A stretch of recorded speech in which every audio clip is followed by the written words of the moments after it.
Man, this thing is super amazing. I can't believe how good of a job that... Yes? What the heck are you doing? Having fun with my blaster. Bam! Oh, really?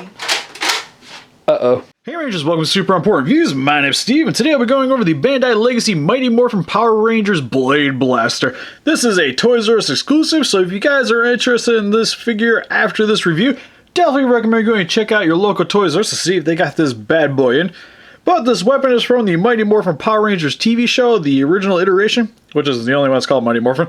But anyways, this is the primary sidearm for all the Rangers, and this is a weapon I've been wanting in my collection for a long time now, especially after they've already started releasing the Legacy line weapons, because initially when this came out when I was a kid, this actually came in a set with the morphers and all the coins, and I thought it was something that was really cool, mainly because that set just worked for all the Rangers. Without having the power weapons, like you could pretend to be any Ranger you wanted. It was always something I really wanted as a kid. Never got, but now I get to have it in this awesome form, which this is a full-scale prop, so this is more up-converted, because the original one wouldn't actually work for you nowadays, because they're actually smaller, meant for kids. Well, this is meant for adults, so this should be great for you guys that like to go cosplay as Power Rangers, and just great for like people like us in general who just love Power Rangers. But we'll know more about that after we get this guy open up out of his prison. So without further ado, for the packaging, pretty much like every other Legacy figure we've gotten, with the more bright green towards the bottom, dark green towards the top, with the nice electricity going from the top. You get the Red Ranger holding the Blade Blaster in Blade mode, which is really awesome. Got some nice metallic gold lettering here. Looks really great. Got the Mighty Morphin Power Ranger logo at the top. It's got battle sounds, die-cast parts, morphs into 3 modes. Top of the packaging, you just get the Blade Blaster, and it tells you pretty much what it is again, and you also get the nice shot of the 5 Ranger helmets. Side of the packaging, more Blade Blaster and Red Ranger action. Other side of the packaging, literally the same. For the back of the packaging, it just shows you the weapon in all 3 of its modes, with the Blaster mode, Blade mode, and Holster mode, and some Lego mumbo jumbo. So let's get this weapon open up out of its cardboard prison. Alright, so now that we got this bad boy open up out of this cardboard prison, this thing is freaking amazing. But first we'll go over some close look at the details and then the transformations, which for the details on this thing are super nice. Where the paint job is this nice crisp, more red plastic here, but you have the white paint job here for the inlay portion of the weapon. Looks really nice. We also have the Power Ranger logo right here, which I'm pretty sure that is a decal on there, but still looks really nice. You also get some blue here on the inside of the weapon here. Some nice metallic silver here for the inner portion of the weapon. You also get it for the top portion of the more T-Rex head. Also the front portion of the barrels also is very nice silver, but it's actually die-cast with some black paint on the inside of the barrel here, which looks really nice. Got some gold here for the T-Rex eyes on the top.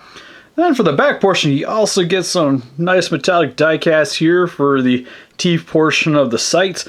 Also at the bottom of the handle right here. And for the handle here, you get this really nice black here for the grip. Some more details here that kind of reminds me of circuitry here for the inlay portion of the handle. Looks really nice. And the majority of this is just normal red plastic. Nothing too much going on here. But overall, for the weapon and gun mode, feels actually really nice. It doesn't feel super cheap or anything. Like I still feel like I'm holding on to a toy, but it's not something that I feel like I'm gonna break just by waving this thing around, you know? Like, it still has a nice heft to it, and that's mainly because of the die cast. Actually gives it a decent amount of weight here, where it actually kind of feels like you're holding like what could have actually been the actual blaster from the TV show. But overall, in the blade mode, the detail work on here is fantastic. Overall, don't really have any complaints that I can really notice here in terms of the detailing. Like, they even got a little bit of detail work for the inner portions here for the handle. Here's where you got the speaker box. Got a little bit more details here on the side too as well. And the trigger is also pretty basic looking, and on the bottom portion here, you'll see where the blade's hidden, which I guess that could have maybe been hidden a little bit better, but there's not really too much you could do with that without putting like an extra compartment going over top, and that just kind of would have been silly. But what you're mainly here for is for the sound effects that this makes, which on the bottom of the handle here, you get your on and off switch, which we're just going to put this into the on position. And you'll hear the blade coming to life, and then what you do is you just pull the trigger here, and And then what it does, it makes a cool sound, and then it makes the explosion afterwards like it was impacting something, which is something that's really cool. But what's also cool is if you hit the trigger multiple times,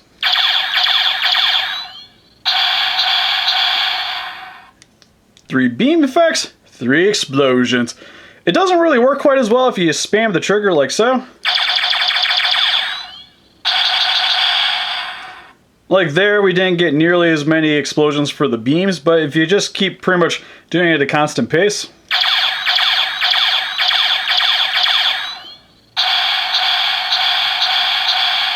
which I think is something that's actually really cool and actually pretty thoughtful for this, because it kind of gives you a little bit more play value with this, especially for like you cosplayers out there where you get like fired at like some other random Power Ranger guy and you get the sound effect of the gun shooting and the explosion, which is something that's really cool. And also just people that just want to pretend that they're Power Rangers. Like, this thing is freaking amazing. I guess the only one real major nitpick for this in this form is maybe it would be cool to have some kind of light up effect, like maybe for the barrel portion here, where when you fired it, it actually would light up. Like that would have been really cool, or maybe even here for the eye portion. Just like some kind of effect for it other than just the sound effect. Especially with this being at the $80 price tag, like it might have been cool to add that little portion to it. But it doesn't feel like it's something that is super necessary for it though. And next we'll go over the holster mode real quick, which how you get this thing in the holster mode is what you're going to do is you're going to pull this back section towards the back. So this part actually slides down the barrel. And what seems pretty cool is I've done this quite a few times and it doesn't appear to be rubbing on anything. So it's not really scuffing up the plastic or the paint job at all, which is something that's actually really nice. And then, on the other side of the handle here, over by where the speaker box is, there's a little button right here, which when you push it in, you're going to want to push downward on the handle, and it'll clip into the teeth here. And then you also heard the sound effect of when it actually is fully assembled. And then essentially, this is pretty much it in the holster mode. Nothing too drastic here in terms of added details or anything. Not really too much to go over here. But this is essentially just how you'd have it you want to put in your holster if you just wanted to carry this bad boy around but not actually have it engaged in a weapon. But what's actually really cool is right under here you have a little lever right here, which what you're going to want to do is you push upward on it, and then when you do, the blade comes out, which I think is really cool because when you push it, it makes the effect of the blade actually coming out, which is something that's awesome. And for the most part, it pretty much flicks out and actually sits right back into place. I've had it a few times where it didn't do it fully, but that's mainly if you have it like sitting straight up. It doesn't go in all the way, which is a little bit sad. You have to finish pushing in if you have it straight up. But if you have it down so that when it's flicking outward, the weight's going to be coming towards the front, then it seems like it kind of goes right into place fairly easily. Which the blade on this is actually really nice. Really like the metallic silver here for the blade. Also has a very nice edge to it. Has some red here for the actual bladed portion. Even has some black line work here for the lower section of the sword. Kind of give it like a nice serrated appearance to it. Also has this nice appearance that the blades actually goes all the way through. Well, it's actually just some black paint work here to kind of give it that illusion. But still looks really awesome. Alright, and lastly, for the final sound effect for this weapon, if you push down on what used to be the trigger here, you get 3 sound effects, which what you get is you get a more like stabbing kind of sound, like you're actually like the sword is coming into contact with something other than metal. And then next, you get a whooshing sound, so when you're swinging it around, it makes that nice awesome sound effect.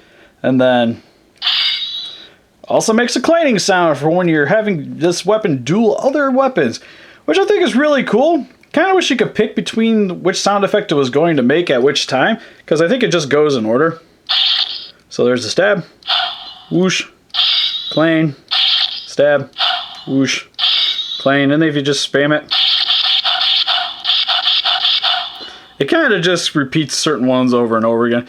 But still, it's really cool that it still has added sound effects, and I like how it just changes itself depending on which mode you have it in between the blaster and the blade form. And overall, it in blade form is super sweet looking too. Very iconic from the TV show, and overall just love the way that this turned out in terms of details. Alright, so for some quick comparison here, we have the Blade Blaster compared next to the Dragon Flute. But here you can see the difference in the scale here, where the blade is actually a little bit bigger than the dagger. But the dagger is definitely a little bit wider and feels definitely the heavier of the two. And then here we have the blade next to Saba, which Saba is definitely the more impressive of the two in terms of just overall detail and size. Like, this thing is a monster compared next to the blade. But then again, I kind of feel like the blade's a little bit more fun because, granted, Saba's sweet and Saba talks. Activate the Tiger Sword. But it can't transform into a gun. And then finally, here we have the blade with the Morpher. Yeah. So for the Blaster Blade, I think this weapon's actually really sweet. I love the amount of detail that's on this thing. I love that it transforms. I love the sound effects. There's nothing I really hate about it. And I appreciate the die cast on this, which gives it a decent amount of weight so that it actually kind of feels like a weapon in your hand. Even though it's fake and still also feels like a toy. One thing I might have would have liked is maybe a scene, in second thought, is maybe something here in terms of padding, just so when you're holding it, it feels a little bit more comfortable in your grip. But then again, if they would have done that, it would have kind of took away from the show accurateness. So, granted, I would have liked it, but I appreciate that they didn't give it to me. And in the end, I actually do really recommend this to you guys, especially if you're really into Mighty Morphin Power Rangers and love the original series, and definitely want some weapons to add to your collection, then the Blade Blaster is definitely the way to go. But what do you guys think? Have you guys picked up the Blade Blaster? What's your favorite Power Ranger series? Or is Big Bad Beetleborg just more your thing? Please let us know in the comments. We'll post a picture of this thing on Facebook. If you want to click the link description below. Help us defeat those kaijus by hitting that like button. Subscribe to become a Ranger today. We'll see you guys in the next video. Bye bye.